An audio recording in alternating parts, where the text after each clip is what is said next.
বিদ্রোহীদের প্রার্থিতা প্রত্যাহারের আশা বিএনপির।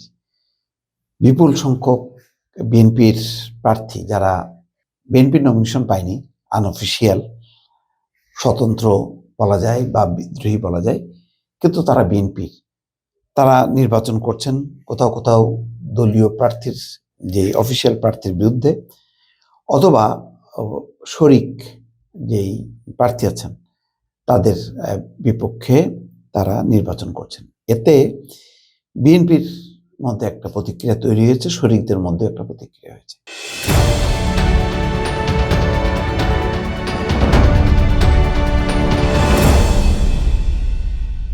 গত কয়েকদিন থেকে বেশ তারা গেছেন, তারেক রহমানের সঙ্গে দেখাও করেছেন, নুরুল হক নূর এবং রাশেদ দুজনই দেখা করেছেন, অন্যান্যরাও দেখা করেছেন।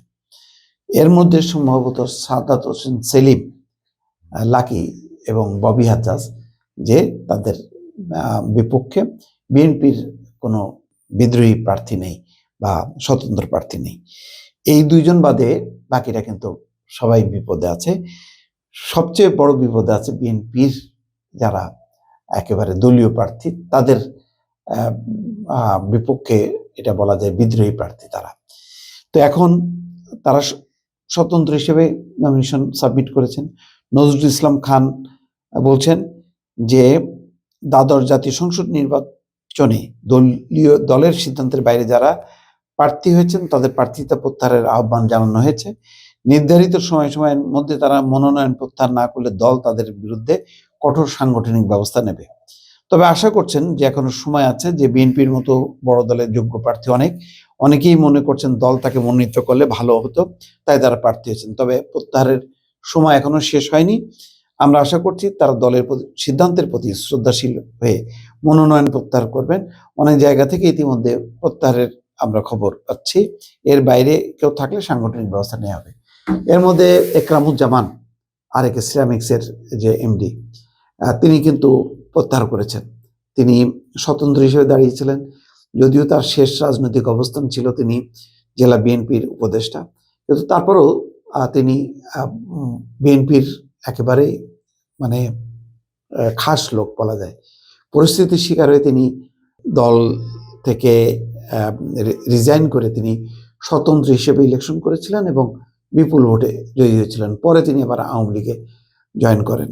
এখানে দুদকের একটা মামলা বড় বিষয় ছিল। তো যাই হোক, তারেক রহমান তাকে ডেকে নিয়েছেন। তিনি একজন বিশিষ্ট শিল্পপতি, ধনী মানুষ। তো তাকে অনুরোধ করার সাথে সাথে তিনি সেই অনুরোধে সাড়া দিয়েছেন এবং ব্রাহ্মণবাড়িয়া 2 বোধহয় নবীনগর, সেখান থেকে তিনি আর নির্বাচন করছেন না, দলের সিদ্ধান্তকে স্বাগত জানিয়েছেন। তো এরকম আরও কেউ কেউ হয়তো করবেন, কিন্তু কেউ কেউ অনড় অবস্থানে আছেন, যেমন রুমিন ফারহানা। তিনি খুবই কঠিন অবস্থান নিয়েছেন, তিনি নির্বাচন করবেনই।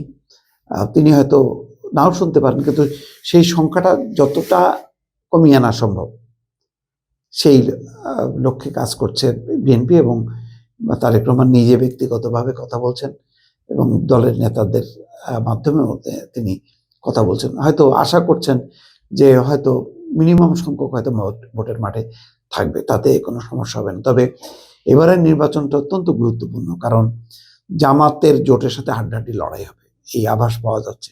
সেই কারণে বিএনপি বিদ্রোহী প্রার্থী বা স্বতন্ত্র প্রার্থী যারা বিএনপি বিভিন্ন পর্যায়ে যুক্ত আছেন, তাদের ব্যাপারে বিএনপির আপ্রাণ চেষ্টা হচ্ছে নির্বাচন থেকে তাদেরকে প্রত্যাহার করে নেওয়া। সেই কাজটা হয়তো 1-2 দিনের মধ্যে যথেষ্ট অগ্রগতি হবে বলে দল মনে করছেন। দর্শক।